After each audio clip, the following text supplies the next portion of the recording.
we can empower you according to certain gifts that many of you have. The gifts that we will address tonight in Romans 12, 6 through 8 are known as motivational gifts.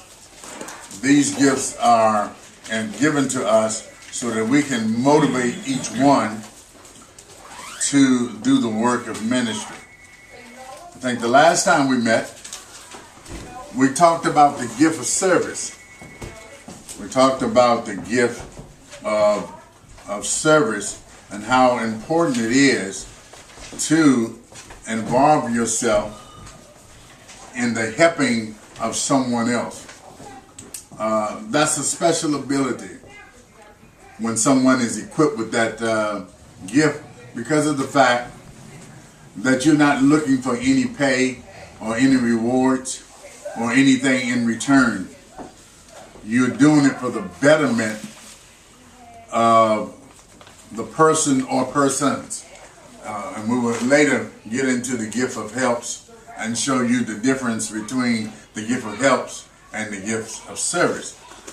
We said last week that the gift of helps normally generates and involves pointing it to one individual, where the gifts of service is projected towards any place that you can help. And it's very important because sometimes people will sit in church and say, I don't have anything to do, but they see things that need to be done. And they won't do it. You know, a person that has the gift of service will find something to do to get themselves busy.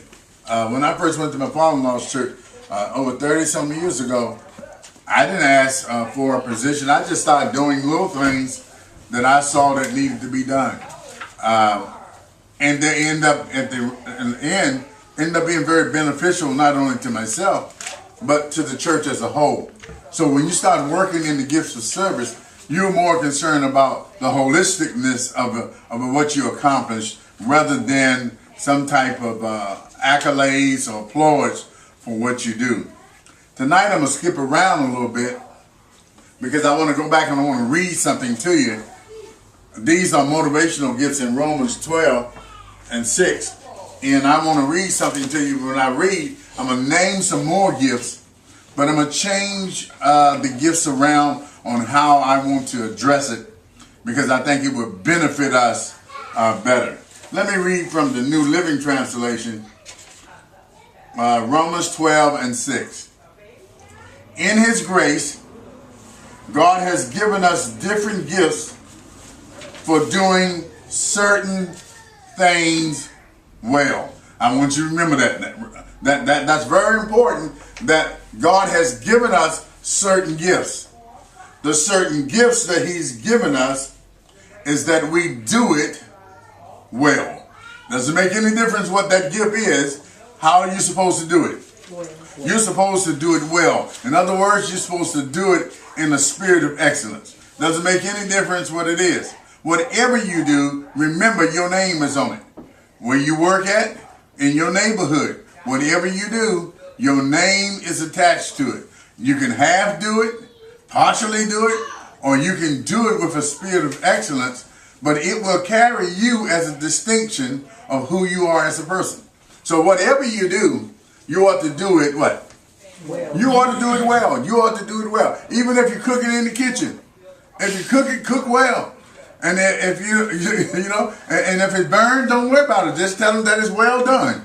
Okay? That's all you have to do, but do it well. Listen to what he says. So if God has given you the ability to prophesy, speak out with as much faith as God has given you. Function in the gift. We keep asking for more faith.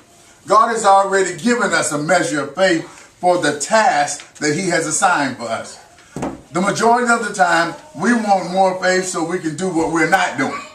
We have other things that we want to do, but He's given us a measure of faith that will adequately and be sufficient and helping you to accomplish the task that He's already assigned for you to do. What you need to do is to find out what is that task that I'm doing, because sometimes we are not doing what we were put here to do. We're doing what others have told us to do and what we feel more comfortable with.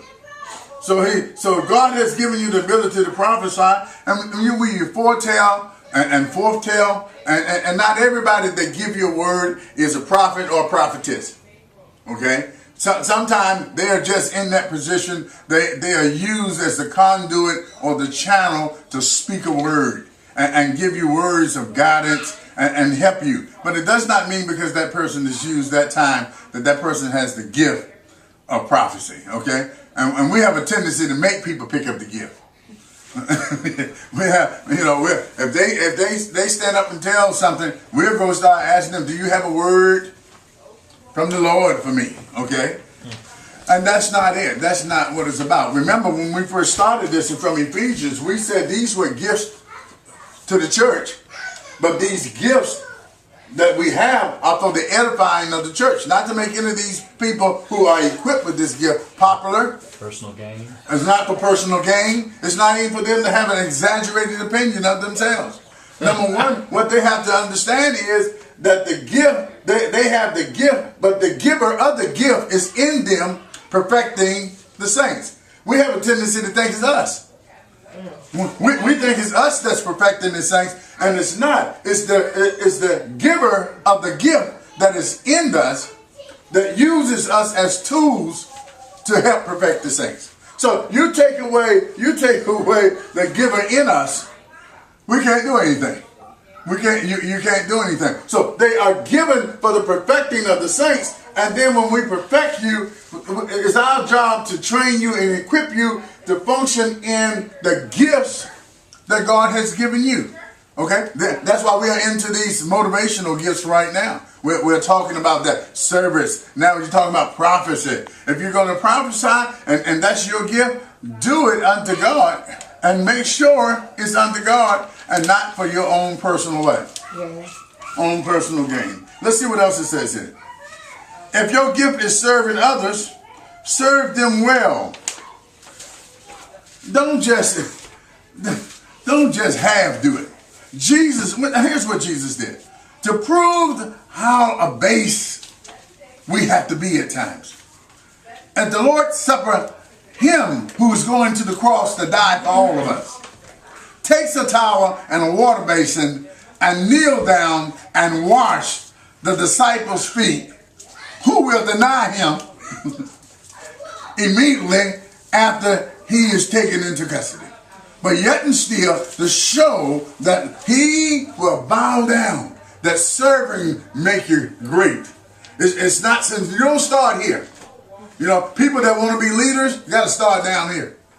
You don't start here. And we're going to talk about leadership. But he washed their feet. Are we willing to wash?